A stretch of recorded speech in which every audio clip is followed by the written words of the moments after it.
C'est avec bonheur et plaisir que nous vous retrouvons dans votre matinale Nopiden. Nous espérons que votre journée a bien démarré. De toutes les façons, nous sommes là pour apporter donc la petite pièce qui manquait. N'est-ce pas, Madame Danone? Bonjour. Bonjour, Monsieur Sochoum. Et bien sûr, nous sommes là pour apporter la toute petite pièce qui manquait. Et là, mesdames et messieurs, c'est la joie qui inonde votre vie. Et tout ce matin, nous sommes là pour vous égayer, pour égayer les cœurs, pour égayer tous ceux-là qui ont des difficultés. Et comme on le dit souvent, mettez-les de côté, les problèmes. Tout le monde en a. Mettez ça de côté et puis on va s'enjailler. Tranquille, comme le dirait. Je remarque que Madame Danon, ces derniers temps, a des penchants pour nos parents ivoiriens.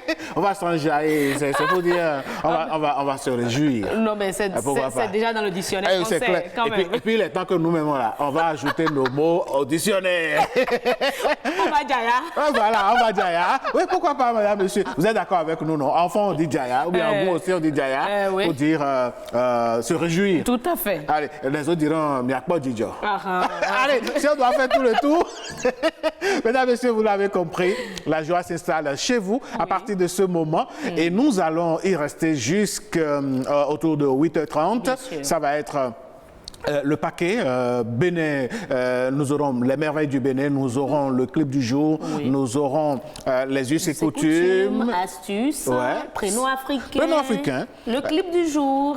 Sans oublier que nous aurons le plat de résistance. C'est ça, l'émission. Et aujourd'hui, on va parler des portables. Ah ben oui, des téléphones. Il est temps.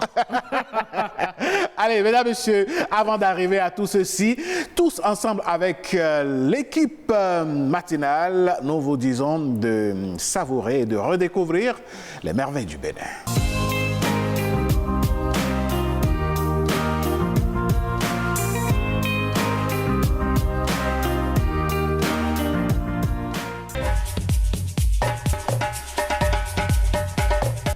Et oui, nous étions à Porto Novo, Khogbonou, à Diaté, la ville aux trois noms. Vous l'avez constaté, hein, cette merveilleuse ville qui vous accueille toujours avec chaleur, charme et gaieté. Hein? Bien sûr. Hein?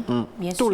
Toutes les fois que moi j'y vais, je ne me lasse pas de circuler, encore que avec les nouvelles voies. Oui, ce mélange de la modernité et de la tradition. De l'époque coloniale et de la rénovation, de la réhabilitation de la ville. Absolument. Franchement, tout ça ensemble, ça fait beau. Moi, je pense que si on a une suggestion à faire au gouvernement ce matin, c'est de ne pas détruire les bâtiments coloniaux. N'est-ce pas? De faire en sorte de les restaurer avec les couleurs qu'il faut. Bien sûr. Quand on va dans la cité des Agouda, par exemple, quand on voit un peu la mosquée centrale de Porto Novo, il faut restaurer tout ceci dans son originalité. Tout à fait. Voilà, je suis d'accord. Je suis d'accord, bien sûr.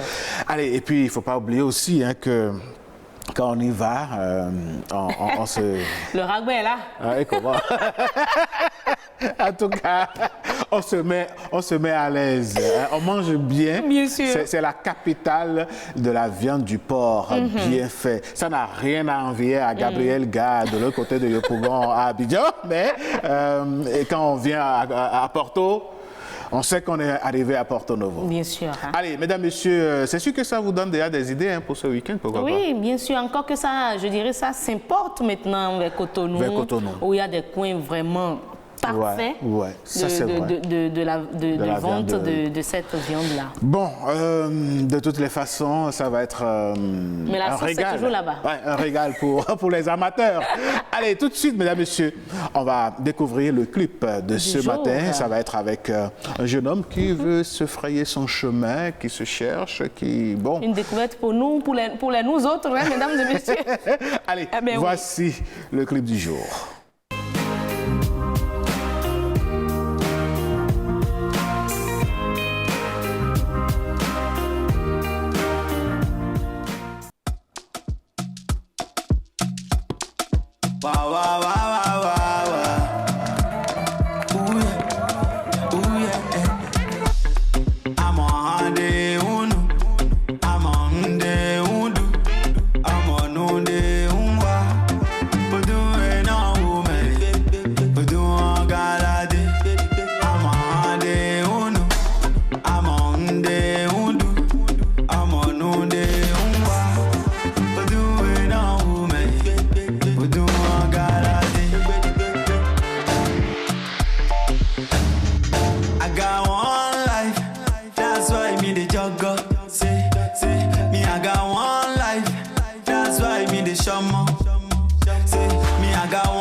c'est pas ma faute si t'es fauché.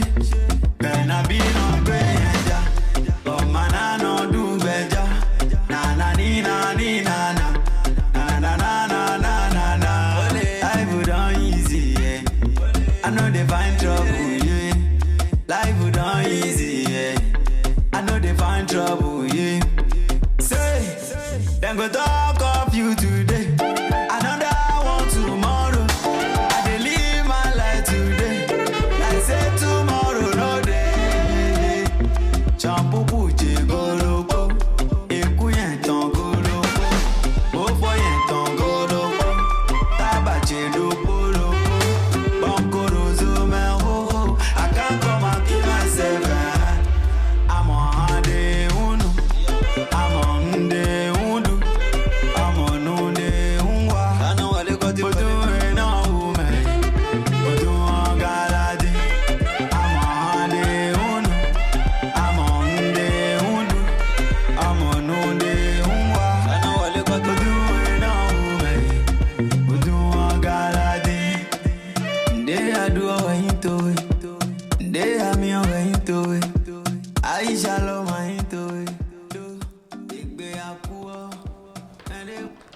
Eh oui, l'homme s'appelle Deep Blue, le titre Life, la vie. C'est vrai, la vie n'est pas facile. Il faut se battre tous les jours. On fait des projets qui marchent, parfois qui ne marchent pas. On s'attend à des choses, on espère de bonnes choses. Parfois, c'est le contraire. Mais est-ce pour cela qu'il faut se pendre? Non, pas du tout. Il faut plutôt prendre la vie du bon côté, n'est-ce pas, Madame Danonde? Prendre la vie du bon côté. Tout simplement. Voilà. C'est une découverte pour moi et j'ai aimé. Ouais. Disons que c'est une sorte de reprise de la chanson culte du rugby national, hein, Sabo Andanialo. Bien sûr, et il fait un peu du Fela Kuti. Voilà, du Fela Kuti. On sent le rythme. Ah, mais dis donc, vous connaissez de la musique, mais quand même, hein? Il y a quelques jours, hein? Quand même, hein? Non, je suis d'accord avec vous. Une couleur Fela Kuti sur une chanson de la légende Samuel Danialo Saboran. Je pense que franchement, on ça ne pouvait peut pas que donner faire ça. Ouais. Et je pense que il faut prendre la vie du bon côté. Tout simplement. Parfois, essayer de s'offrir une fraîcheur. Et quand on parle de fraîcheur, bon, voilà. Bon, allez, vous connaissez mieux que nous. Hein. Bon, voilà. Madame Danone ne veut pas s'exprimer là-dessus. Mesdames, Messieurs, nous en sommes à présent au gros dossier du jour. Et nous l'avons dit ce matin, nous allons parler des téléphones portables. Et avant, voici la virgule qu'il introduit.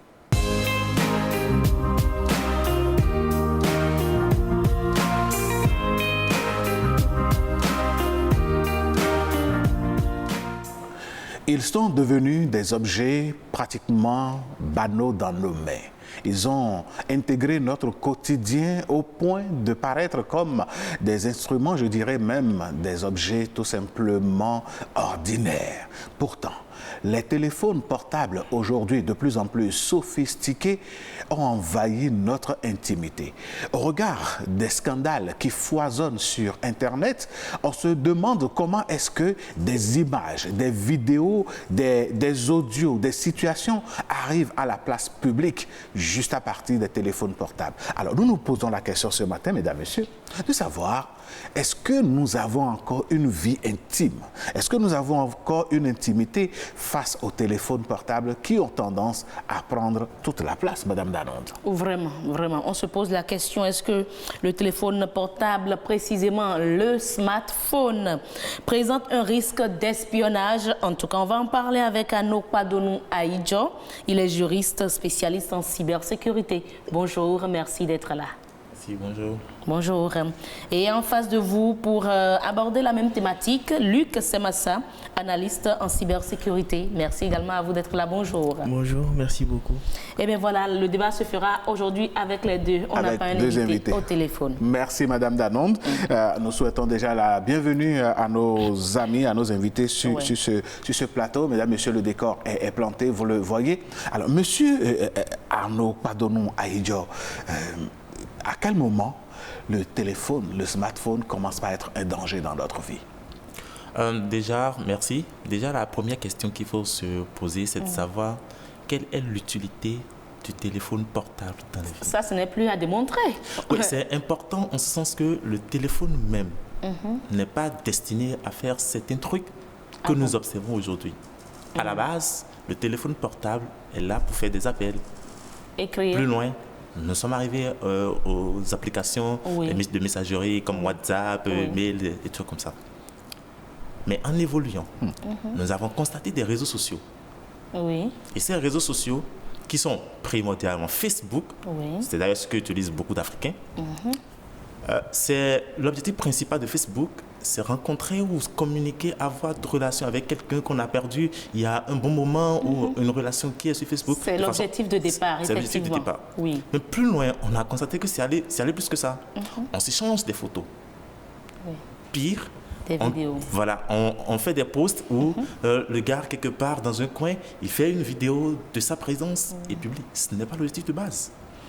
Non, mais maintenant qu'on est dans la réalité de cette façon-là, est-ce que le danger n'est pas à nos portes? Monsieur Luc Semassa, vous qui êtes analyste senior en cybersécurité, je précise à l'ACI, Agence...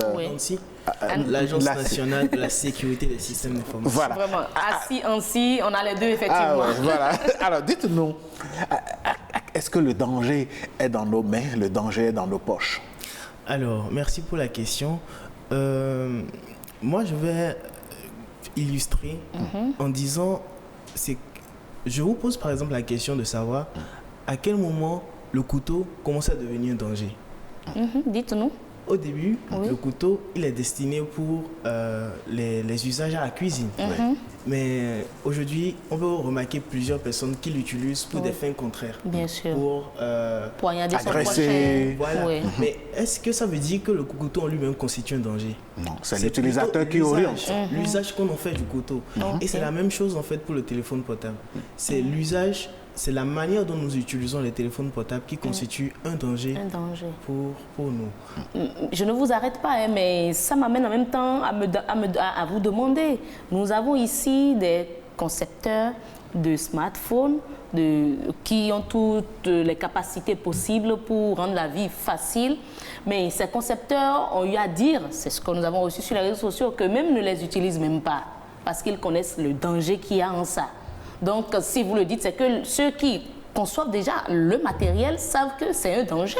Alors, ce n'est pas finalement l'utilisation le problème. Alors, en fait, il faut classifier le niveau de danger, le niveau de risque, il faut les classifier en deux. Il y a d'abord le risque lié à la technologie en elle-même. Donc, on parle de risque informatique et il y a le risque qui est lié à l'usage. L'aspect que vous avez abordé en premier lieu, ça c'est l'aspect technologique. Maintenant, le deuxième aspect, dans l'introduction, vous aviez parlé de certaines photos qui se retrouvent sur la place publique. Ça, c'est pas forcément dû à l'usage, enfin... au matériel lui-même. Au matériel lui-même. Maintenant, revenons à la première partie, c'est-à-dire le risque informatique. Effectivement, on est dans un monde où l'informatique est en train de prendre une ampleur vraiment très grande. Et de jour en jour, de nouvelles technologies viennent. Et il y a aussi le monde des hackers qui cherchent tout le temps à... Pour le commun des mortels qui ne comprend pas ce qu'on appelle hacker, qu'est-ce que c'est? Alors, un hacker, c'est, de manière simple, c'est quelqu'un qui s'y connaît très bien en informatique, qui connaît comment ça fonctionne et qui utilise sa connaissance qui utilise donc sa connaissance en informatique pour aller faire une utilisation abusive en fait. Donc on peut le considérer comme un pirate. Un pirate, oui, un pirate. D'accord. Oui, vous voulez réagir? J'ai un truc à ajouter à ça, à ce qu'il dit. Pour moi, de mes expériences, parce que j'ai eu à passer beaucoup de trucs des hack labs et tout, dans plusieurs pays, de ma conception, un hacker n'est pas forcément quelqu'un qui s'y connaît bien. D'ailleurs, c'est un amateur. Un hacker, c'est après tout un amateur. Qu'est-ce que je veux dire par là? C'est comme par exemple là... Hacker. Oui, un hacker, c'est avant tout, après tout, même un amateur. Pourquoi je le dis? Déjà, quand on nous montre comment est-ce qu'on conçoit un truc, il y a forcément, c'est comme par exemple, on vous dit, pour défendre quelqu'un, il faut se comporter de telle manière. En arrière-plan, vous allez chercher comment est-ce que cette destruction a été effective avant de trouver une solution. Statique.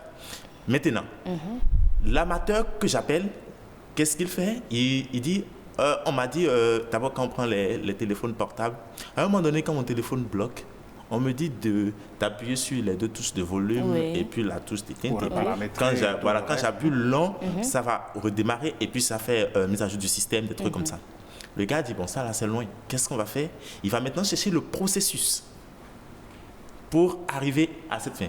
Plus loin, lorsque vous êtes en face des jeunes, comme quelques amis guinéens qui le disent souvent, le plus important pour nous, c'est de montrer à ceux qui sont proches ou ceux qui sont loin et qui vont une fois recevoir nos échos que nous avons découvert une solution et tout. Maintenant, qu'est-ce qu'ils font? C'est comme des actes là où vous participez, mais les jeunes sont là à récupérer uniquement les données de base. Tu sais déjà de quoi je veux parler. Je ne vous arrête pas, parlons justement de données de base. On va recentraliser un peu le débat. On a commencé par parler du matériel. On a parlé de l'usage. Maintenant, j'achète mon téléphone portable, monsieur Semassa. Je l'utilise normalement. Je communique avec mes amis, ma famille, au plan professionnel, familial et tout. Je ne mets pas à la place publique, sur la place publique des images, des vidéos répréhensibles. Pourtant, ma position fait que quelqu'un est intéressé à savoir ce qui se trouve dans mon téléphone. On a commencé par parler des pirates. Le pirate n'est pas proche, il est loin. Comment est-ce qu'il fait pour avoir accès à mon téléphone? Alors, là, ça ramène au concept de hacking. Généralement, les hackers encore. Bon, en fait, les hackers, oui, on considère. C'est vrai que j'aurais aimé un peu plus apporter des précisions sur. Allez-y toujours. Alors, vous avez la latitude de le faire. Allez-y. Ok, d'accord. Alors, merci pour la précision. Donc, en fait, quand on parle de hackers, on a plusieurs catégories. On a ce qu'on appelle par exemple les script kiddie, et c'est ceux dont il parlait tout à l'heure. C'est ceux qui n'ont pas forcément la connaissance technique qu'il faut, mais qui connaissent par exemple des outils, des procédures. Derrière, ils ne savent pas vraiment ce à quoi ça aboutit. Et généralement, la manière d'opérer ou les finalités ne sont pas les mêmes. Parce que l'autre, qui est un expert qui s'y connaît bien, dont je parlais, enfin moi, il sait, et justement, la procédure... Il a un but précis. Non seulement il a un but précis, mais il sait comment la technologie, ça se passe. L'outil que le script, celui que j'appelle script qui dit utilise, il sait comment l'outil fonctionne. Et donc, il ne va pas se limiter à seulement ce que l'outil lui permet. C'est quelqu'un, en fait, qui a la possibilité de créer lui-même son outil. Donc, c'est la petite précision. D'accord. Donc, supposons que je suis un hacker, par exemple, et je vous cible. Oui.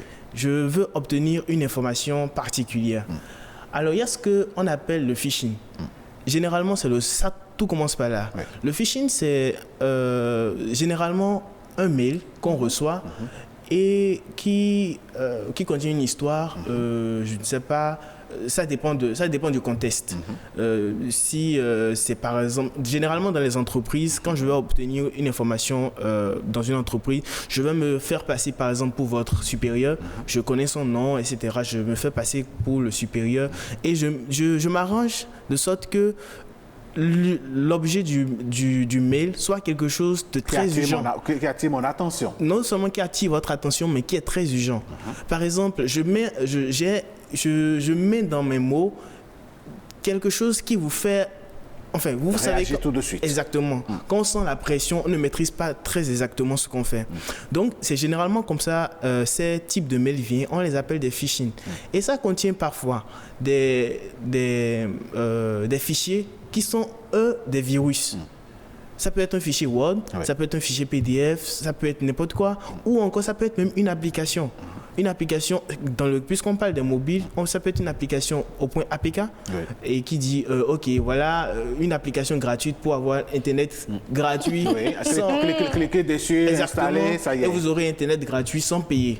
Et dans le contexte béninois, on sait qu'on est vraiment attiré par tout ce qui est gratuit. Et voilà, j'installe l'application et à partir de ce moment, quand j'ai installé, on appelle, ça c'est un mot technique que je vais décrire, on appelle ça des portes dérobées ou plutôt des backdoors. Donc j'ouvre en fait, je donne la possibilité, puisque dans un code, en fait, dans une application, ce sont des codes qui sont écrits, des instructions pour se connecter à des serveurs que moi, par exemple, je détiens.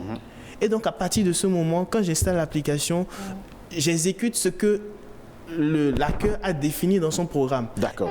Monsieur Semassa. Et là, il est en possession de votre téléphone. Monsieur Semassa, je suppose un couple innocent, monsieur et madame, c'est tout ce qu'il y a de plus banal, c'est tout ce qu'il y a de plus sérieux. Madame estime qu'elle veut faire plaisir à son mari et lui envoie une image aguichante, une image qui prépare déjà un certain nombre de situations. Le soir venu, par exemple, monsieur qui répond, et puis ça arrête entre les deux. Mais entre-temps, l'un ou l'autre, un téléphone avait déjà reçu le mail dont vous parlez et ils pensent que les images ou les propos qui s'échangent sont rien qu'entre eux deux. Or, il y a une troisième personne qui obtient tout ceci. Et là, cette troisième personne est rentrée déjà dans leur intimité. Comment est-ce qu'on empêche tout ça? Alors, ça c'est une belle question. La première des choses, c'est d'abord la vigilance. La vigilance dans ce sens où il ne faut pas cliquer sur tout ce qu'on voit. C'est très facile, en fait, ça met vraiment du temps à quelqu'un de se rendre compte qu'il a été piraté, que ces conversations... Parce qu'il n'y a pas une notification, justement. Au moment où vous vous êtes fait infecter et quelqu'un voit les messages que vous envoyez, vous n'êtes pas notifié, il n'y a pas une notification. Monsieur Semassa, oui. On va revenir à vous tout à l'heure. Mesdames, messieurs, je suis sûr que certains parmi vous se disent, mais qu'est-ce qu'ils racontent ce matin, ces gens-là? C'est vrai, entre deux personnes, une troisième personne peut avoir accès à vos conversations. Si vous ne croyez pas, nous vous invitons à suivre cet élément témoin et on revient sur le plateau. Nous avons pris le contrôle de ton téléphone. Comment? Grâce à ce câble, d'accord, qui en fait est un câble piégé, d'accord, donc ça ressemble à un câble USB normal que vous avez tous en fait à la maison ou au bureau. Et en fait, ce type de câble n'est pas un câble normal. Ce petit bout que vous voyez ici est en fait piégé.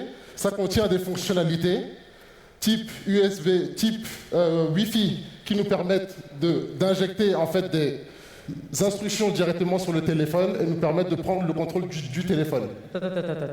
Ça veut dire que ce câble, vous me l'avez offert hier. Exactement. Pour me piéger. Exactement. Donc vous êtes rentré à l'hôtel, vous avez branché votre téléphone et ça nous a permis de prendre le contrôle de votre téléphone. Donc en fait, tout ce que j'ai fait dans mon téléphone depuis hier... Nous y avons accès. Cela veut dire quoi? Cela veut dire que nous pouvons démarrer le micro, nous pouvons prendre des photos, nous pouvons prendre des vidéos, nous pouvons passer des appels et avoir accès à tous vos messages simplement grâce à ce câble. Qui n'est pas connecté à une prise. Qui n'est pas connecté à une prise. Parce qu'en fait, il y a des fonctionnalités directement dans ce port USB qui nous permet de prendre le contrôle jusqu'à peu près 2 km. Je suis sûr que beaucoup d'entre vous se sont connectés au Wi-Fi hier, toute la journée, n'est-ce pas? Qui s'est connecté au Wi-Fi hier dans la journée? Vous êtes à un sommet sur la cybersécurité. Évidemment que nous l'avons piégé, le Wi-Fi. Évidemment. Alors, nous avons collecté énormément de données hier. Et le dernier point que nous avons collecté, ce sont des informations bancaires d'un individu qui a visiblement fait une capture d'écran de son historique bancaire, d'opérations bancaires, où nous avons vu toutes les transactions entre le 9 et le 21 mars 2022. Donc la connexion vers son site bancaire était sécurisée, mais la personne a fait une capture d'écran de son historique et l'a transféré via un protocole qui est non sécurisé à un ami ou un partenaire. Donc nous savons que cette personne a reçu un virement de 12 000 € de par une agence immobilière basée dans le Paris 12e. Qui est cette personne? Pardon? Évidemment que nous n'allons pas dévoiler le nom de la personne. Et a fait un virement de près de 1 500 € à une personne dont nous avons le nom, puisque le nom figure dans la transaction qui a été faite. Ce que nous préconisons évidemment, c'est d'utiliser dans la mesure du possible des VPN à chaque fois que nous nous connectons à des Wi-Fi publics pour éviter justement que ces informations transitent en clair sur les réseaux. Et voilà, mesdames, messieurs, à présent, vous savez à quoi vous en tenir. Monsieur Semassa, c'est vous qui aviez la parole. Démontrez là, dans cet élément, il est donc démontré que de loin, on peut prendre possession de son téléphone et puis rentrer dans votre vie. Effectivement. Et au début, ce que je disais, je pense que la vidéo l'a si bien illustré.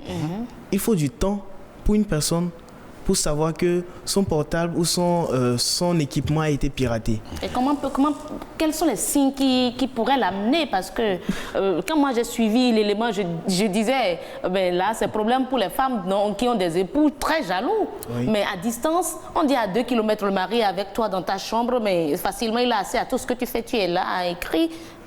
Non seulement ça prend du temps, mais il peut arriver que la personne ne notifie même jamais que son portable a été piraté. Parce que c'est comme je vous le disais, c'est très simple. Il n'y a pas de notification. Quand je reçois par exemple vos messages, vous n'avez pas de notification que moi j'ai reçu quelque chose.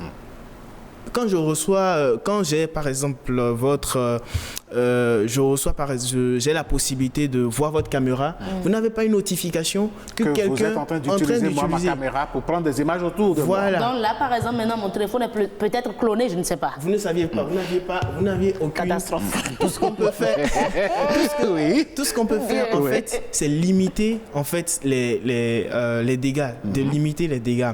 Et comme tout à l'heure, il a parlé de VPN. Oui. C'est quoi les VPN en fait? C'est un sigle. Bon, je vais épargner la définition technique, mais en fait, le VPN se comporte comme une machine qui se retrouve à l'extérieur, quelque part d'autre, quelque part sur la Terre. Quelque part sur la Terre, je vais dire ça comme ça, dans un environnement. Et donc, le fait, au lieu de passer par la voie normale, de passer par le routage. Enfin, quand on parle de routage, c'est un peu comme... Disons le boulevard, quoi, le chemin boulevard, normal. Exactement. Oui. Moi, je fais transiter ma requête dans les rues. Pas les rues. Non, voilà. Disons, schématisons comme ça. Exact. Ok, je vais encore mieux schématiser. Oui. C'est un peu comme si je suis chez moi et je veux acheter, par exemple, de la glace. Oui. Et les gens me connaissent. Si je sors, on saura que c'est moi. Oui. Et je ne veux pas ça. Ce que je fais transiter ma requête par une autre personne. Et toi, viens, achète-moi de la glace. Un bon petit du quartier. Un bon petit du quartier. Oui. Et c'est un peu comme ça. Donc, ce bon petit du quartier, personne ne le connaît. C'est le VPN. C'est un peu comme le VPN. Voilà. C'est ça le VPN. Oui. Mais lui, là, en fait, des méthodes à lui de transformer un peu les données ou bien de cacher les données. Parce que quand lui sort, par exemple, c'est pas moi, on le voit. Oui. Celui qui voit ne saura jamais que c'est moi. Et le VPN, là, comment l'installer, comment la voir, comment ça se passe? Il y a des applications, il y a plusieurs applications qui permettent de faire ça. En fait, ce que ça fait... Vous pouvez nous donner une liste à la fin? Oui, bien sûr. On va donner des solutions. Bien sûr. Je vois Madame Dallon très préoccupée. Pas du tout, mais pour le juriste, je veux quand même savoir... tout ce qui se passe là, j'aurais même aimé qu'on retire carrément le point d'interrogation qui est à la fin de notre thème là. Les smartphones, c'est carrément une intrusion dans notre intimité. Mais en même temps, une intrusion, on a dit donc, c'est sans notre autorisation. Au plan juridique, est-ce que ce n'est pas contre la loi? Déjà, en droit positif béninois, lorsque vous rentrez en possession de téléphone d'autrui, ou lorsque vous répondez à un message d'autrui, ou lorsque lorsque vous avez la conversation d'autrui, ou lorsque vous avez des données d'autrui dans votre téléphone, c'est puni par la loi. Vous êtes déjà en infraction. Sans son autorisation. Mais je vais préciser un truc. Il y a un point important. Mais dans la culture africaine, ça ne se passe pas forcément de cette manière. Ça se passe comment? Il y a ce qu'on appelle le social engineering. Ici, de quoi je parle, c'est comme par exemple, on vit dans la même maison où je suis très lié à vous. Je peux avoir besoin de votre mot de passe. Je vais me comporter de façon très banale. Vous ne le saurez non plus jamais. Le mot de passe pour avoir accès au Momo, c'est 5 chiffres. Je suppose que c'est 1, 1, 1, 5 fois. Ou 1, 2, 3, 4, 5. Je veux avoir les 5. Ce mois-ci, je vais m'arranger pour avoir le premier. 1. Le mois prochain, je m'arrange pour avoir le 2. Pendant tout ce temps, vous ne saurez pas à quel moment le jeune Vous a avez pu... capté le premier, le second, il a eu le mot de Finalement, passe. j'ai eu le mot de passe. Ça, c'est plus proche, plus loin. Lorsque c'est quelqu'un qui n'est pas proche de vous, Oui. mais avec qui vous écrivez, c'est comme par exemple, on est tellement liés que si je vous envoie un message, si je vous envoie un lien, vous n'allez pas réfléchir Hésitez par pour 2 cliquer fois. là-dessus. Vous allez cliquer. Monsieur Semassa l'avait déjà expliqué, mais dites-nous, sur le plan de la loi, au regard de la loi, quelles sont les infractions auxquelles quelqu'un s'expose de détenir par devers lui dans son téléphone des données qui appartiennent à une autre personne? Lorsque vous détenez les données par devers, ce sont des données qui ne vous appartiennent pas. D'accord. Et lorsque vous avez accès à un téléphone où l'autre n'a plus accès, on appelle ça des piratages des données. Et tout simplement, vous allez faire la prison tout simplement. Bon, les précisions sur les peines, ça revient au juge. C'est sûr que vous allez vous retrouver dans les environs de 5 à 20. Ça dépend. D'accord. Ce qui est sûr, c'est puni par la Ce loi. qui est sûr, c'est puni. Mais le problème, c'est qu'il a dit tantôt, vous pouvez ne jamais savoir que ça a été piraté. Ou est-ce qu'il y a des signes là? En fait, moi, je pense pour que qu'on tout va le monde être sache, est-ce qu'il y a des beaucoup plus- applications qu'on a sur son téléphone et quand vous l'avez, vous devez vous dire, est-ce Non. que le téléphone n'est pas piraté par hasard? On va rester beaucoup plus sur le plan technique, sous son autorisation, on va rester beaucoup plus sur le plan technique à ce moment-là. La réelle question, la réelle préoccupation, c'est, je suppose que là où on est, je suis venu, je n'ai pas gardé mon téléphone là où je suis. Ce que mon téléphone fait là-bas, personne ne le sait. D'accord? Oui. En principe, le tout premier réflexe, c'est, jeune, rapporte ton téléphone tout près de nous. D'accord? Maintenant, dans le cas où je rapproche tout près de vous, il y a des caméras où il suffit juste que je soulève mon téléphone et puis ça peut prendre. D'accord? Maintenant, lorsque vous recevez un mail, il a dit un truc très important. Et ça, c'est l'ANSSI qui a souvent l'habitude de le dire. Lorsque vous avez vous voulez cliquer sur un lien qui est HTTP sans S, c'est que ce n'est pas sécurisé. D'accord. Un lien HTTP sans S. Il faut C'est que qu'il y ait il y a le le S protocole au de bout. sécurité qui est S. Mais Oui. plus loin, les hackers sont allés plus loin. Ils peuvent domicilier leur c'est pas le serveur et puis ça peut être HTTP avec S, tout sécurisé. Mais effectuer ce on a eu plusieurs de ces cas. Mais la partie qui est vraiment importante, qui me touche sérieusement, c'est qu'il y a des gens qui sont victimes, mais qui ne peuvent pas dire. Ah bon, comment? Si. Je suppose qu'il y a un adolescent, ou je ne sais pas, qui tourne dans les 20 ou 20, 22, à qui les parents ont dit, ouais, tu vas utiliser ton téléphone, mais c'est uniquement pour les recherches. Oui. Vous suivez? De l'autre côté, sa mère utilise son téléphone pour des appels ou pour des transactions. La fille, très très bête, pour le dire entre guillemets, prend le téléphone et dit un ami envoie un lien, va faire des recherches par-ci et puis la fille clique. Alors que de l'autre côté, l'autre a pris possession du téléphone et puis a fait tout ce qu'il veut faire.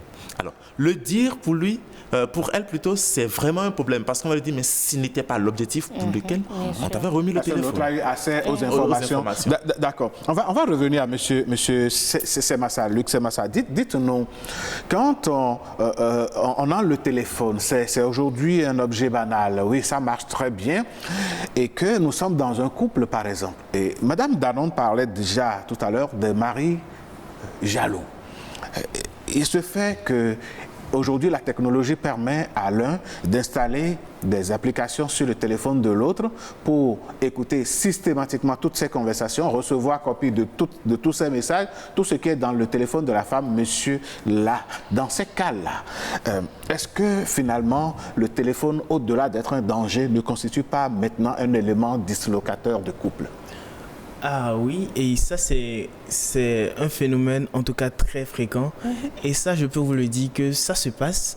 J'ai vu des personnes qui le font. Ça, c'est Ici au Bénin? Bien sûr. Et je ne peux pas vous dire le nombre de choses que,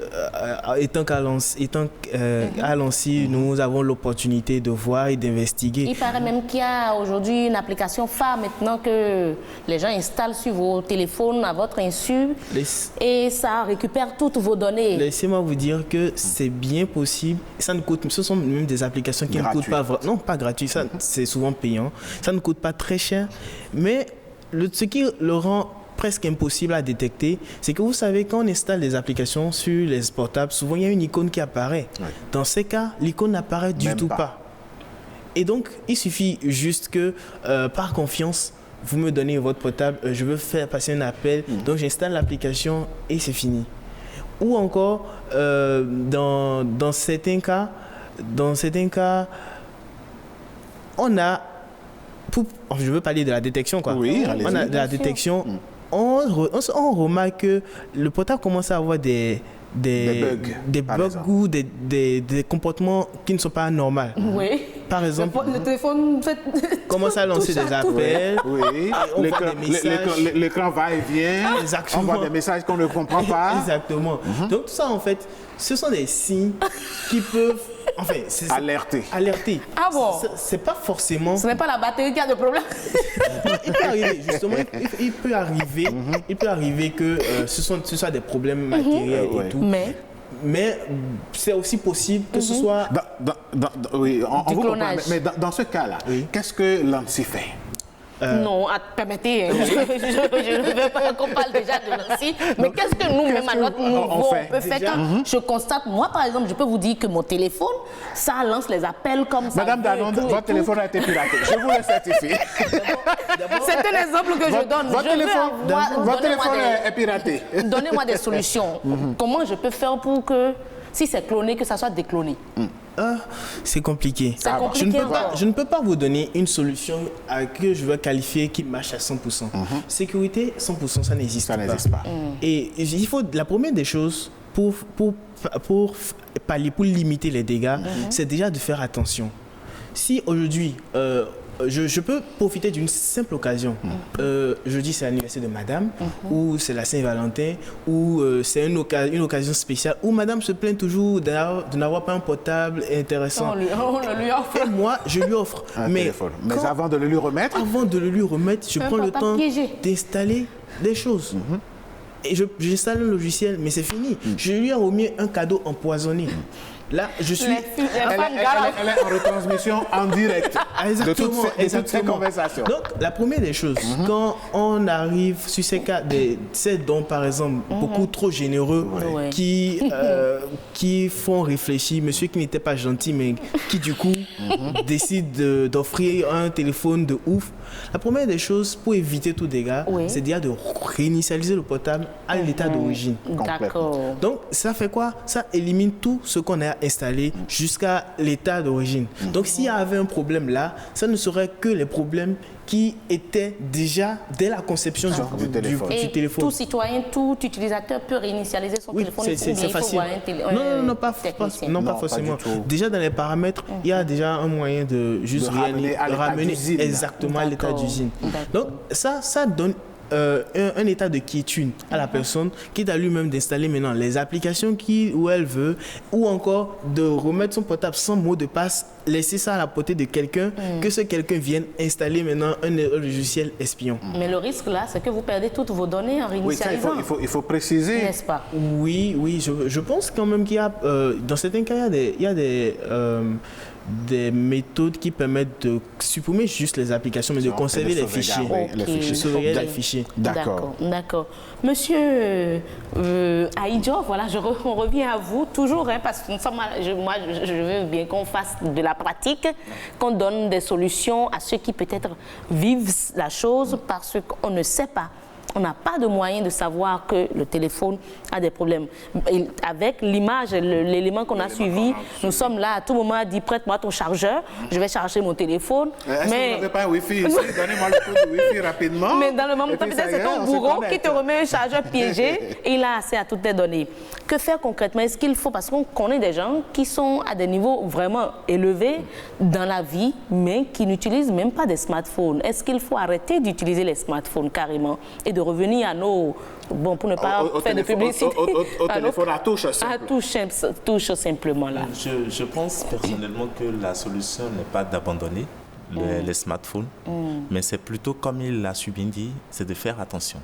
Et pour moi, faire attention vu que j'ai eu la chance également de faire face à des cas, d'avoir des gens très proches qui ont eu ces situations où leurs téléphones ont été piratés, où leurs comptes bancaires ont été virés en un claque de main, où ils ont eu des situations bizarres. La solution que moi je peux déjà donner, c'est de veiller à... On a dit un téléphone, c'est de veiller à l'utilisation de votre téléphone. Déjà, ce qu'il a dit, c'est qu'il faut faire réinitialiser le téléphone personnel. Voilà. Et lorsque vous recevez un message, un lien ou autre de quelqu'un que vous connaissez ou que vous ne connaissez pas, il faut quand même avoir le réflexe de voir si est-ce que ce qui est écrit en bas, généralement, les messages qui sont des messages des hackers ou des pirates, il y a forcément des fautes bizarres. Ça, c'est un signe que pendant toute l'expérience m'a permis de constater. C'est des messages, comme l'a dit, les fichiers qu'on sort. Quand vous lisez correctement le message, il y a des erreurs bizarres qu'une institution normale ne peut pas faire. Se permettre de faire. D'accord. Je connais, il y a des pirates qui ont ce sens-là de créer un site web qui aurait les mêmes caractéristiques que les sites web d'État. Mais forcément, il y aura un côté où ça ne marche pas. Mais là, c'est parce qu'il faut être...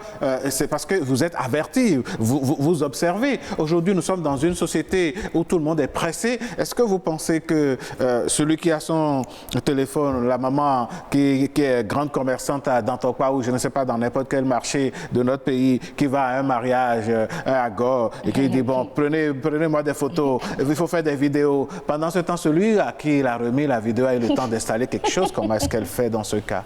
Non, dès qu'il revient, il y a toujours la possibilité, dès qu'il revient à la maison ou dès qu'elle revient à la maison, elle a la possibilité de voir l'utilisation de son téléphone et de faire une réinitialisation. La réinitialisation ne veut pas dire que finalement, la meilleure option, c'est la réinitialisation du téléphone. Ça peut être la meilleure option quand vraiment on se sent vraiment en danger. Parce que là, tout de suite, je ne peux pas demander à une personne de réinitialiser à chaque fois qu'elle remet son portable. Elle a déjà des données, elle a des applications qu'il peut mettre avec des configurations déjà. Juste parce qu'elle a remis le téléphone pour faire un portable, elle ne veut pas réinitialiser. Le truc, c'est juste de donner une protection minimale, c'est-à-dire juste un mot de passe. Il y a des portables, par exemple. Non, mais vous n'allez pas, votre époux ne va pas vous demander votre mot de passe, par exemple, et vous allez dire, je ne peux pas te le donner. Il y a certains hommes qui ne peuvent pas accepter que vous refusez de leur donner le mot de passe. Là, c'est une autre dimension de la chose. Voilà. C'est une autre dimension. Parce qu'aujourd'hui, avec... Non, mais monsieur Sébastien avait la parole, continuez, oui. Parce que... Donc, en fait, il y a des possibilités où je veux prendre une image, j'ouvre juste la caméra, mais je ne te permets pas de faire autre chose. Quand tu sors, ça représente l'écran de verrouillage et il faut forcément le mot de passe. Ça, il y a des téléphones qui ont des marques qui à ce niveau. Il y a même des téléphones avec Face ID et tout le reste. Exactement. Maintenant, je reviens rapidement sur les moyens fréquents de se faire, pirater. Aujourd'hui, très souvent dans les groupes, on voit Samsung ou bien Toyota. Je voulais en parler. En train de faire son 50e anniversaire. Voilà, cliquez sur ceci pour avoir... des cadeaux. Justement, dans ces cas, d'abord, la plupart de ces cas-là, ils sont très, très, très souvent faux. C'est juste quelque chose pour... Parce qu'on est attiré par le gratuit. On est attiré par le gratuit de sorte qu'on est amené... En fait, les algorithmes sont faits de telle sorte que ça incite. Ah ben oui, ils mettent même des conversations comme si les gens qui avaient vraiment gagné. Et donc ça incite. C'est comme si on a en face de la réalité. Voilà. Et on veut gagner un iPhone, on veut gagner une Samsung, on veut gagner une voiture. Mais plus tu évolues, plus tu te dis par exemple, ok, tu mets... Bien partager avec tel nombre de personnes. Tel nombre de personnes. Et mettez par exemple votre... Quand ça commence à demander des données personnelles. Votre numéro de téléphone, quelque chose exactement sur lequel on va virer par exemple. Des trucs comme ça, et voilà, vous êtes déjà victime. Exactement. Une autre chose, une autre manière très fréquente, c'est par exemple, je sais que vous êtes à EcoBank par exemple, ou je sais que vous êtes à BOA. Maintenant, je suis un attaquant, je connais EcoBank. Je remplace peut-être, je crée un site qui a l'apparence exacte d'EcoBank. Maintenant, dans l'URL, c'est EcoBank. Je peux mettre E-bank. Quelque chose qui il faut vraiment de l'attention. Je remplace A par U, je remplace I par L, quelque chose comme ça qui vraiment... Vous voyez aujourd'hui, même les marques, on prend Adidas, on voit Abibas. Et on prend Suprême, on voit Superme. Et il faut faire... On modifie légèrement. Exactement. Je crois que c'est peut-être le typo squatting. Bon, ça une terminologie. Si je ne me trompe pas, c'est le typo squatting. Donc, ça, il faut être vraiment, vraiment vigilant. Et je suppose, moi, je vous envoie un lien, je dis, là, je t'ai fait un virement, regarde, je t'envoie le lien. Tu n'as pas eu le temps de vérifier que c'était EcoBank ou EcoBuc ou à la place, mais puisque c'est EcoBank, le logo, tout est bon, tu y vas et tu mets tes données. C'est une manière très, très simple d'avoir tes données, sans même pas me gêner en fait. Donc, mais vous qui êtes dans le secteur, dans le domaine, vous avez un smartphone. Je me disais qu'il allait certainement venir ici avec un téléphone qui ne soit pas un smartphone. Mais comment vous faites? Vous vous protégez. Comment est-ce que vous faites pour vous prémunir de toutes ces attaques? Déjà, comme je vous le disais, c'est d'abord être averti. C'est ça. Être averti. Quand aujourd'hui, quelqu'un m'envoie un message, et il me fait gagner ceci, loterie, tout ça là, je le mets déjà dans sans même en fait, je n'ai même pas besoin. Je lui dis, écoute, il n'y a rien qui ne soit gratuit comme ça. Et envoie ça à la poubelle. Exactement. Maintenant, si je veux pousser ma curiosité plus loin, il y a des sites qui permettent de savoir si tel lien, par exemple, a été déjà enregistré comme étant un cas de vol, par exemple. Et donc, si tu n'as pas l'esprit tranquille. Moi, il m'est arrivé même quelqu'un de très proche qui m'a envoyé. Mais la personne était tellement incitée. Ah, mais vas-y, bientôt je vais gagner. Toi aussi, fais. Je lui disais à la personne, je suis dans le domaine tout le temps. N'y va pas. La personne était un peu... Elle était très intéressée. Finalement, elle m'est revenue. Ah, tu as raison. Et les amis ont envoyé pour dire qu'ils se sont peut-être fait piéger. Mais je dis, la prochaine fois que je te dis de faire ça, comprends. Parce que j'ai donné toutes les raisons de croire que, d'abord, rien n'est facile. Aujourd'hui, on dit qu'aujourd'hui, l'État a décidé de prendre 365 jeunes et de leur donner 300 000. Qu'est-ce que ces jeunes ont fait? L'État aurait disparu depuis ces décennies-là de cette façon. Alors, on va revenir à monsieur Aïdjo. Oui. On va aborder un autre pan du sujet de ce jour. Aujourd'hui, on voit que même à table, pendant qu'on mange, chacun a son téléphone à main. Dans une réunion sérieuse, chacun a son téléphone à main. Au point où le téléphone est présent partout et à tout moment. Comment est-ce que nous allons faire aujourd'hui? Quelles solutions avons-nous pour faire en sorte que le téléphone reste ailleurs, le temps que le dialogue, que la convivialité s'installe entre les hommes, un moment, le temps de la rencontre? C'est un point très important que je réfléchis depuis à trouver une solution. Je ne sais pas si nous allons faire le miracle. C'est devenu Pourquoi? Parce que comme une drogue. Hein? Ouais, c'est comme on dit, c'est notre génération. Vous avez déjà convoqué une rencontre d'amis, on va se retrouver en convivialité, mais ils se retrouvent effectivement, mais chacun est avec son téléphone. Finalement, on s'est retrouvé pourquoi? Dans ce cas, même c'est mieux, vous discutez avec des amis, on va se rencontrer, on va discuter entre amis parce qu'on s'est vu il y a longtemps. Mais vous voyez quelqu'un vous dit, non, il y a Zoom, non, il y a Meet. Chacun reste chez lui, on lance la vidéo, et puis on se regarde. Chacun participe. Et puis on participe. Mais il y a le contact humain qui est important. Et qui est en train de disparaître. Vraiment. Qui est vraiment en train de disparaître. Est-ce qu'il faut mettre dans les téléphones désormais, les téléphones ou bien les smartphones qui vont venir, enlever les communications, les communications d'une certaine manière? Est-ce qu'il faut limiter l'utilisation? Je ne sais pas. Mais la seule solution, c'est juste apprendre aux gens l'importance de communiquer avec son prochain et en laissant son téléphone. Je pense que c'est plus une éducation. Et déjà, les parents peuvent commencer à apprendre à leurs enfants. Déjà, eux-mêmes doivent être un exemple. Lorsque vous êtes à la maison, vous êtes à table avec vos enfants, ou lorsque vous êtes à la maison, le téléphone déposé. Concentrez-vous sur les petits. Il est arrivé même des cas où l'enfant a du mal à discuter avec ses parents. Il se retrouve souvent si seul. Ou à un moment donné, malgré la présence des parents. Le papa et la maman est là le soir. Après que l'enfant mange, le papa se couche dans son truc et la maman prend son téléphone et puis c'est des WhatsApp, c'est YouTube et comme ça. La petite ou le petit aussi a une tablette où on dit mais prends ta tablette, joue des jeux. Donc il y a un contact avec son téléphone. À un moment donné, elle a vraiment envie de parler à sa mère, mais super tard, elle vit un problème où elle était obligée de raconter à son maître à l'école.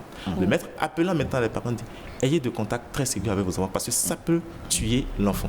Donc, la seule chose qu'on peut dire, c'est demander aux parents eux-mêmes d'être un exemple. D'accord. En limitant on vous aura compris. Mais monsieur Luc Semassa, dites-nous, à l'ère d'aujourd'hui, le téléphone, le smartphone est devenu un instrument de travail. Vous avez beau finir votre journée de travail, vous arrivez à la maison, vous recevez, votre patron convoque par exemple une réunion virtuelle. Il est 22h, il est 23h. Vous faites quoi? Vous laissez le téléphone de côté comme le préconise monsieur Aïdjo? Là, ça dépend. C'est d'abord une question de priorité. Si je sais que je suis... par exemple, moi, je peux m'attendre à un appel compte tenu du travail que je fais. Je peux m'attendre à un appel à n'importe quelle heure. Et là, je sais que c'est le boulot. Il y a des cas d'urgence où on dit, par exemple, telle structure s'est fait pirater. C'est des cas où on ne peut pas vraiment attendre. Donc, dans ma tête, je sais déjà que je peux recevoir de ces gens d'appels. Et c'est à moi de savoir comment gérer, comment me planifier. Voilà, si je ne réponds pas, c'est que c'est certainement soit je n'ai pas vu ou vraiment j'ai par exemple un problème de santé. Et là, si tu as un problème de santé, tu ne... Voilà. Donc, je pense que c'est beaucoup plus une histoire de priorité et de self-education. Donc, de savoir comment s'éduquer soi-même. Même pour les discussions entre amis et tout. Tout ça aussi peut se faire par de l'éducation. Moi, j'ai été entre collègues, par exemple, il nous est arrivé d'aller autour d'un pot pour discuter justement d'un sujet. Mais le supérieur, le manager, il disait, ok, pour éviter que chacun touche à son portable, le premier qui touche à son portable, c'est lui qui paie l'addition. Ou bien on met tous les téléphones au milieu de la table. Ça, c'est une belle proposition. Bien sûr, ça se fait dans certaines réunions. C'est quelque chose qui, moi, je n'avais pas encore vu ça, mais je trouve que c'était très bon. En fait, du coup, chacun était tenté en fait de toucher parce que peut-être ça vibre, on veut voir le message. Mais en même temps, quand tu te rappelles que tu dois payer l'addition, tu ne veux pas. Mais je veux bien quand même avant les messages, qu'on parle rapidement de ces initiatives. Aujourd'hui, on a les hackers, le piratage et tout ça. Dans le même temps, on a des solutions que des gens proposent. Est-ce que ces solutions sont réellement efficaces? Il y a des choses qu'on vous vend, on vous dit de poser ça sur le téléphone, de mettre ça à l'arrêt de votre téléphone, ça vous permet de ne pas être piraté. On a de ces choses-là. Est-ce que ça existe réellement? Là, je ne sais pas très exactement de quoi vous parlez quand vous mettez... Mais je sais quand même, je vais plutôt rester sur le côté logiciel. Aujourd'hui, pour limiter les attaques, c'est déjà la culture, par exemple, des antivirus. Dans les téléphones. Dites-moi, je suis presque très sûr que vous n'avez pas d'antivirus sur votre téléphone. Ça, c'est clair. Moi, j'en ai. Voilà, parce qu'en fait, sur les Android, sur les téléphones, je ne sais pas pourquoi, mais la culture des antivirus n'est pas vraiment très développée. Vraiment, c'est pas beaucoup systématique. Plus pour les ordinateurs. C'est pas systématique. Voilà, et je pense que c'est quelque chose qui rend déjà le téléphone en fait vulnérable. Parce que vous voyez sur Windows, par exemple, quand tu te fais pirater, il est difficile de se faire pirater sous Windows quand on a, si ce n'est pas, quand je veux parler de piratage, dans ce cas, je parle des virus, par exemple, qui vont, par exemple, chiffrer les données, supprimer tes données. En fait, c'est difficile de le faire quand on a des antivirus installés et à jour. Parce que eux, ils arrivent, ils sont programmés pour donc détecter ces comportements malveillants. Mais est-ce qu'il y a des antivirus pour détecter les téléphones clonés, les applications malveillantes? Pour détecter comme en fait je veux pas on va pas parler dans le cas général parce que toutes ces applications là ils détectent et ils fonctionnent suivant un algorithme donné. Si par exemple j'ai écrit une application qui veut savoir quand par exemple votre appareil photo est allumé, par exemple. Cette application, elle va seulement fonctionner peut-être pour cette ça. fonctionnalité, exactement. Ok. Donc aujourd'hui, je ne sais pas, je ne pourrais pas, par exemple, recommander une application qui va dire à chaque fois que, voilà, qui va informer quand le téléphone est piraté. Je vais prendre, il y a un exemple, il y a un virus ou un logiciel espion qui a fait quand même du boom. Déjà l'année dernière, c'était Pegasus. Oui, Mais Pegasus, c'est quelque chose qui a été créé déjà depuis 2013. Ok. Regardez le nombre d'années. Et là, c'est les gouvernements qui ont l'utilisaient Voilà. pour espionner, en fait, Voilà. pour s'espionner. Regardez, imaginez si au niveau gouvernemental, on met du temps à Se rendre se compte. rendre compte de ça, mais alors que quand on parle de gouvernement, c'est comme on parle d'équipement. On met les moyens nécessaires. Mais non, Nos chefs d'édition nous font de grands signes déjà. On ne vous arrête pas, on va aller Rapidement, les messages. les messages. On n'a qu'un seul. Hein. On a un seul message. Oui, on a- D'accord, on a allez-y, un Madame seul. Danante. Ok, là, c'est de Mamita Dagia, d'ailleurs, à qui nous faisons un coucou. Elle dit, pour ceux et celles qui se laissent prendre au piège des smartphones, la réponse est oui. C'est une intrusion dans leur intimité. Ils envahissent leur intimité, leur vie et leur vécu au quotidien. C'est très grave et dangereux pour l'harmonie, la paix et la sérénité dans le couple, voire dans le foyer. Et elle poursuit en disant le mari, la femme, les enfants, les visiteurs dans les familles huppées n'ont pour compagnon que l'outil fabriqué pour détruire le dialogue, la convivialité dans les familles. Il est temps de cesser d'abuser de l'utilisation de ces instruments. Il faut mettre des garde-fous, des règles strictes à observer pour éviter les écueils de discorde. À table, pas de smartphone et tablette. Pendant la prière familiale, quand on a des invités, etc., etc. Chers parents, soyez à l'écoute de votre progéniture. Papa, maman, les causeries, les tête-à-tête à deux pour communiquer, harmoniser les points de vue sont plus bénéfiques pour tous. Eh oui, je pense que c'est un très beau message. Oui. On est à la fin de cette discussion. Si vous deviez en 30 secondes conclure, que diriez-vous, Monsieur Aïdjo? Je dirais tout simplement, je vais convier tout simplement tout le monde à veiller à l'utilisation des smartphones, à savoir que c'est un téléphone personnel, à savoir qu'on ne clique pas sur tous les liens et de veiller beaucoup plus à la sécurité de leur famille. Merci. Merci beaucoup. Merci. Monsieur Semassa, pour conclure, des conseils alors, pratiques Des pour conseils. tout utilisateur de smartphone. des conseils pratiques, c'est premièrement, quand on vous offre un portable, réinitialisez-le parce que vous ne savez pas qu'est-ce qui a été déjà préinstallé. Faites attention à ce que vous cliquez. Rien n'est... Il y a un adage qui dit que lorsque quelque chose est gratuit, c'est vous-même qui êtes le produit. Donc faites attention à tout ce qui est gratuit et ayez la culture des antivirus pour minimiser les risques des virus informatiques. D'accord. Merci beaucoup. Merci à vous, mesdames, messieurs. On aura fait un tour d'horizon de cette question assez préoccupante. Vous l'avez compris, votre téléphone dans votre main pourrait être utilisé, exploité de très loin à votre insu. Nous espérons avoir apporté un petit plus à votre connaissance aujourd'hui et que désormais, vous pourriez savoir plus ou moins ce qu'il faut faire. Nous, ce que nous allons faire tout de suite, nous le savons, c'est juste une pause. Bienvenue au Bénin.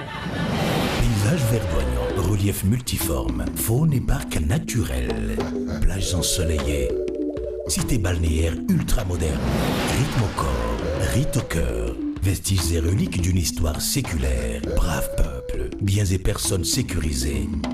Le Bénin, terre de culture et de riches traditions, vous offre de grands mots. Encore plus de vous. La nouvelle application mobile de l'ORTB avec plus de dynamique, plus de design, plus de couleurs, plus de facilité. Vos chaînes de radio, votre télévision nationale et BB24 en direct, c'est sur Play Store. ORTB Mobile, toujours plus proche de vous. Mesdames, Messieurs, dans Us et Coutume ce matin, nous irons rendre visite, je dirais donc, nous allons accueillir nos parents les Peuls. C'est avec eux que nous allons découvrir un pan de la richesse de notre culture.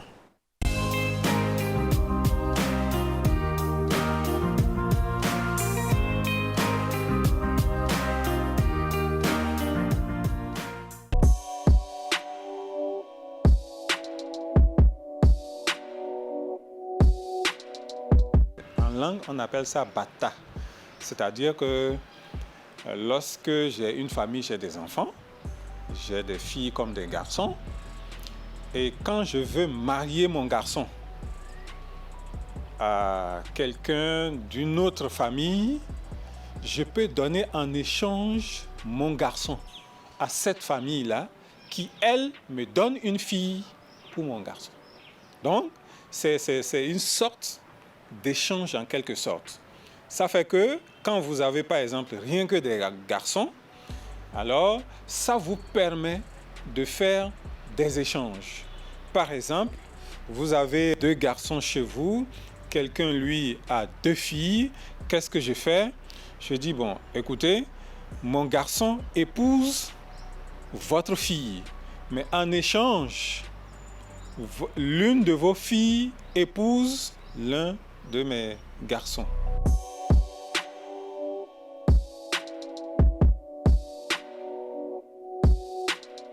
C'est moins pour consolider les liens que pour un certain équilibre. Parce que dans le domaine du mariage, celui qui a la fille, c'est lui qui est considéré en train de donner quelque chose. Celui qui a le garçon, lui reçoit. Est-ce que vous voyez? Donc, donner, recevoir. Celui qui a une fille, c'est lui qui donne. Mais celui qui a un garçon, lui, il reçoit. Alors, si je suppose que vous n'avez que des filles, donc vous ne resterez pas là qu'à donner. Il faut que vous receviez aussi. Si vous n'avez que garçon, vous ne resterez pas là à recevoir uniquement. Alors, ça fait que lorsque vous donnez votre fille en mariage, pour la reconnaissance de ce que vous avez donné une fille, l'autre peut vous donner aussi pour votre garçon. On peut dire que quelque part, c'est pour consolider les liens entre les 2 familles, mais c'est beaucoup plus pour l'équilibre.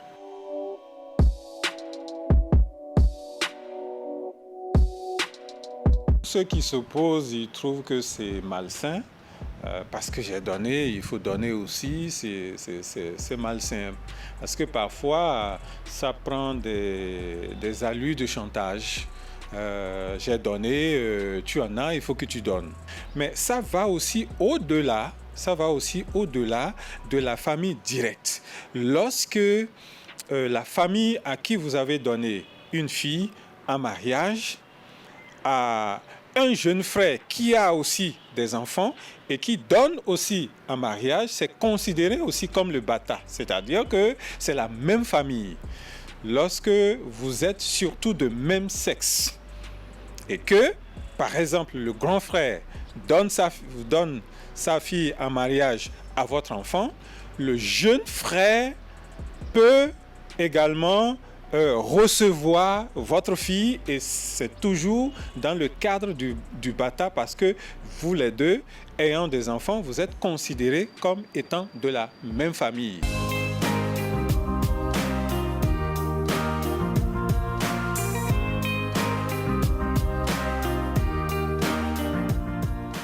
Merci à notre confrère et collègue Samuel Elida pour ces éclairages que nous avons eus à travers donc Us et Coutume. Madame Dalonde. Monsieur Sochoum. On va enclencher ce prénom africain. Ah ben oui. Là, on oui. quitte d'autres parents pour d'autres parents. Pour d'autres parents. Finalement, nous, on a beaucoup de parents dans le pays. Hein. Ah. Nous sommes heureux.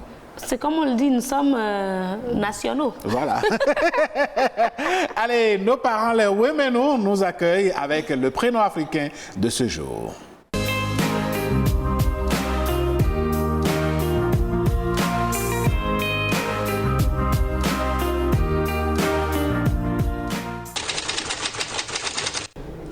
C'est quand on se moque de quelqu'un trop, ou un couple, ou c'est le mari, ou c'est la femme, ou c'est le grand-papa qui aurait vécu des moments de critique de la part de ceux qui l'entourent. Donc, quand il met au monde un enfant, il dit « Mais quand il béite, qui de ceux-là qui parlent de moi là, qui pensent que je ne vais pas devenir riche demain, qui pensent que je ne vais pas avoir mon enfant demain, qui pensent que je ne vais pas construire comme eux, qui d'entre eux est allé là où est-ce qu'on reçoit les bénédictions chez l'Éternel Créateur au moment où je venais?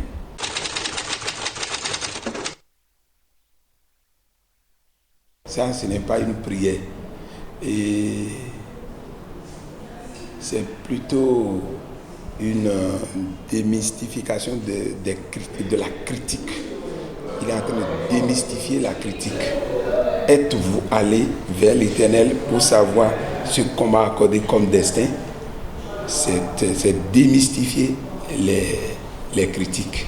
Vous voyez, ça, ce n'est pas une prière.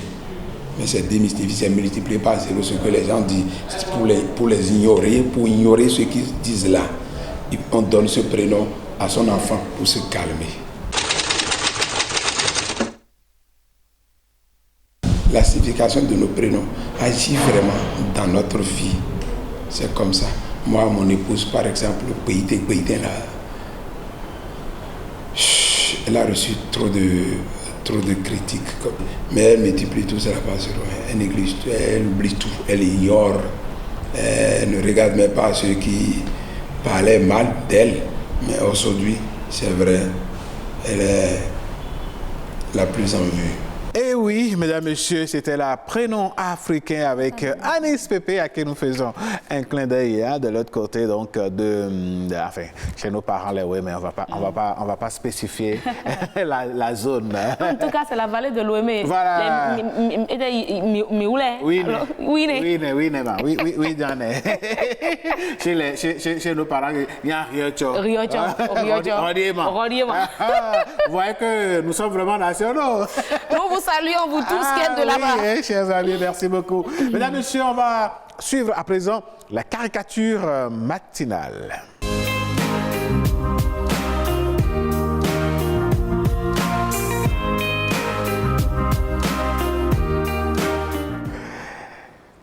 Quelle sera la caricature de ce matin? Je dirais l'image de ce matin. Mesdames et messieurs, voici la capture tout de suite. Et nous, voilà. On a deux personnages. Un père, apparemment, son enfant. Et ça dit quoi? Papa, tu as vu le prix de la bière? Et il dit, oui, le prix a encore grimpé. Et le petit qui dit, tu vas arrêter de boire alors? Il dit, non, c'est toi plutôt qui vas arrêter de manger.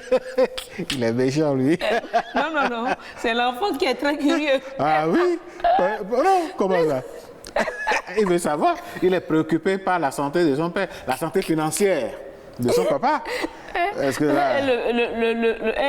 au père de lui dit, préoccupe-toi plutôt de ta santé. Mais, évidemment, comment est-ce que le petit a pu réfléchir et il est au courant du prix de la bière, mais il n'est pas au courant du prix des denrées alimentaires. En tout cas. C'est un peu, comme le dirait... Non, mais il a vu que papa a encore une bière là. Et... Oui. Mais attends. Tout le monde sait que malheureusement, les choses ont augmenté de prix. Oui. C'est vrai que le gouvernement fait son effort pour demander, pour amener les commerçants véreux à ramener la balle à terre, à permettre aux citoyens de manger convenablement. Oui. Mais ce qui est sûr, le prix est toujours élevé à des endroits donnés. Non, Madame Damante. Ce petit-là, comme le dirait quelqu'un, on l'a envoyé. C'est tellement sa mère. On l'a envoyé, c'est sûr.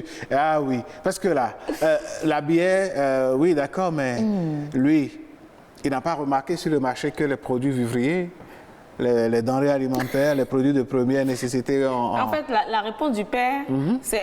On va l'envoyer en mission. C'est pour lui dire, vigle quoi. Enfant gâté. Enfant gâté, vraiment. Ah, c'est lui qui va arrêter de manger. Le père travaille toute une journée, il a son journal, il revient à la maison, il se tape une petite bière. Ah oui? Enfin, même si c'est une grosse bouteille de bière, quand même. Et le petit trouve que ce n'est pas normal que la bière est chère.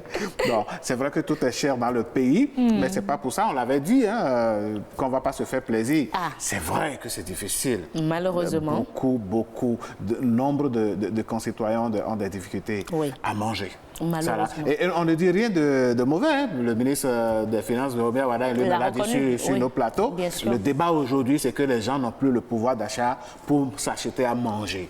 C'est vrai. Mais qu'est-ce que vous voulez? Il va falloir que le petit réfléchisse pas 1000 fois avant de poser ce problème à son père. Il n'a quand même quelque part... Il n'a pas tort aussi. Il n'a pas tort, hein, parce que si papa prend tout son temps à prendre de la bière tous les jours, quand même, il faudrait qu'il nous dise oui, l'argent est là pour que vous mangez à votre faim. Il faut que les brasseries pensent à baisser les prix des bières. Non. Pourquoi? Ah ben non. Ah ben non. Ah pas du tout. Moi je suis pas d'accord avec vous. Ah non. Elles ont profité. Ça va permettre de limiter les... Ah oui. Non, Madame Danon, je ne suis pas d'accord. Vous savez pourquoi? Ah ben oui. Elles ont profité, enfin, elle a profité, je ne vais pas appeler le nom d'une brasserie ici, de soutien aux écureuils dans ce pays qui allaient à une canne, je ne sais plus, pour augmenter les prix des produits. Et depuis là, les prix n'ont plus baissé. Et bon, donc, c'est tellement que si vous regardez, il y a forcément quelque chose qui a changé. Peut-être dans le goût, pas la contenance. Arrêtez ça. L'image, l'emballage aussi. Arrêtez ça tout de suite. On ne peut pas se lever du jour au lendemain. Peut-être que le maïs a aussi pris du... Ah oui? Ah, mais il faut du maïs. Il faut du maïs pour faire de la bière. Peut-être que ça il faut du houblon pour faire... Le prix a augmenté. Bon, de toutes les façons, la vie est un choix. Soit on choisit de prendre la bière... on peut mettre ça à 2000, hein. Soit on... n'est-ce pas? Ah oui. On va boire. Non, pas on va boire. Ça va réduire le nombre de buveurs. Allez, mesdames et messieurs. Et certains foyers, dans certains ménages, les femmes auront l'argent de popote. Ah ben oui, il faut le reconnaître. D'accord. Il faut arrêter la fabrication des mèches. Je vous ai eu, mais puisque malgré la cherté de la vie, vous continuez aussi. Il faut arrêter la fabrication de was. Ben voilà, allons-y. Il faut arrêter de fabriquer les pagnes. On va se contenter de ce qu'on a déjà. C'est vrai, hein, mais bon. Ou bien. Oh, vous êtes d'accord avec moi? Bravo, il y a de ces choses-là qui consomment, à la limite budgétivore. C'est vrai. Eh bien. C'est vrai, il faut réfléchir. C'est la tendance. Allez, Madame Fulgence Aboutondi nous fait de grands signes déjà et qu'il faut qu'on enclenche sur autre chose, c'est vrai. Oui. C'est vrai pour rigoler, mais aussi on tire quelques leçons. Si c'est 2 billets, vous prenez par jour, il faut commencer par prendre 1 billet par semaine et après 1 billet par mois, pourquoi pas. Et si c'est 2 was que vous achetez par mois, il faut acheter 1 was par an. Ce qui se passe même maintenant, là, il faut se le dire. Hein. Systématiquement, on est en train de fixer les priorités. Oui, c'est ça. Allez, Madame Danonde, oui. On fait quoi? On va retrouver le clip ou bien on va parler de business? On va parler un peu business. On va parler un peu business. D'accord, oui. D'accord, oui, on va parler business. Surtout que nous sommes dans une période où le business dont vous voulez parler pourrait intéresser quelqu'un. On va voir. Ah bon? Ouais, pourquoi pas. Allez, mesdames, messieurs, voici Instant Écho.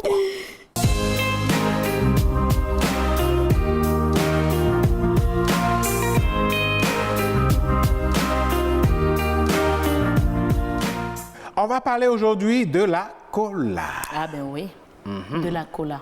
On en a parlé ici déjà, on en parle rarement quand même. Ouais.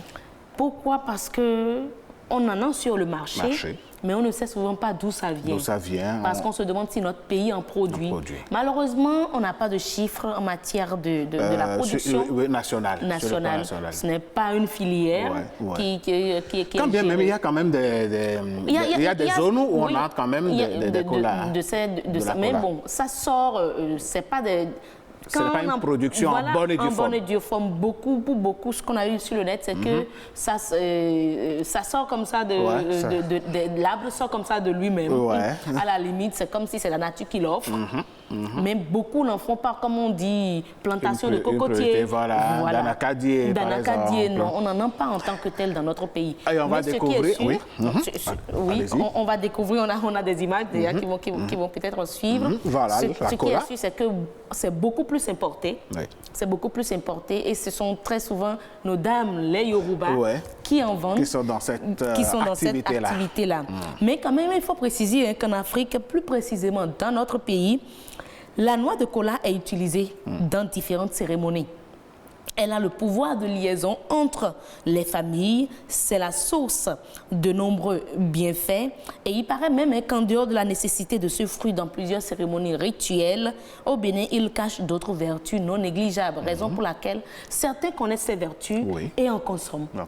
Beaucoup en consomment, mais très souvent, on ne sait pas pourquoi la commercialisation de ce produit est réservée à des personnes d'un certain âge. Oui, d'un certain âge, d'une certaine catégorie. Très souvent, c'est les nagos d'un âge donné qui se retrouvent devant ces étalages de vente de ces noix de cola, qui en font quand même de bons chiffres d'affaires. Absolument. Vraiment. Qui en font, et comme on a vu dans l'image, on a la couleur rouge également, la couleur blanche également. On a souvent ces deux couleurs-là que nous avons. Et aujourd'hui, c'est un secteur qu'on ne connaît pas tellement. Si certains veulent investir et pourraient explorer ce secteur-là. Mais on vous invite d'abord à faire, je ne vais pas parler du sondage, mais faire un peu l'étude, vérifier les sols productifs. C'est vrai qu'en Afrique, c'est la Côte d'Ivoire qui tient le flambeau, c'est le champion. Si on va vous citer les chiffres ici, on ne va parler que de la Côte d'Ivoire. Il y a même des chaînes internationales qui sont allées en Côte d'Ivoire pour faire des reportages purement sur ça. C'est ça. On ne sait pas pourquoi la Côte d'Ivoire, quand même, a maintenu le cap, un peu comme le cacao. Oui, et si la chose est possible en Côte d'Ivoire, ça pourrait l'être ici au Bénin également. Bénin, parce que le climat, c'est pareil. Ouais, voilà. Aujourd'hui, nous avons des zones où on produit du cacao. On peut également faire ça dans notre pays. C'est aujourd'hui la proposition que nous faisons à tous citoyens, à tous ceux qui veulent investir dans la terre. Ouais. Ça, c'est une bonne idée que vous venez de donner aux gens parce que ceux qui vont commencer par embrasser cette filière de production, on parle de la production, pas seulement de la commercialisation, seront comme des pionniers demain, dans 5, 10, 20 ans. Et voilà, ça va être bien, pourquoi pas. Et nous avons aujourd'hui une génération de citoyens qui fait des recherches pour voir au niveau de la transformation. Voilà, parce que ça entre en ligne de compte à la fabrication de la boisson que nous avons vue notre boisson phare, donc je pense qu'il faut investir et explorer donc ce domaine-là. Madame Danonde, merci à vous. C'est encore vierge. Oui, merci. En tout cas au Bénin. Merci. On va donc revenir sur ce plateau, mesdames, messieurs, pour amorcer la première marche de la descente avec D-Blue, le titre Life. Wow, wow, wow, wow, wow.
Allez, madame Danonde, c'est le week-end, hein? Eh bien oui, ça s'annonce parfaitement. Je vous vois, en tout cas, je ne dis rien.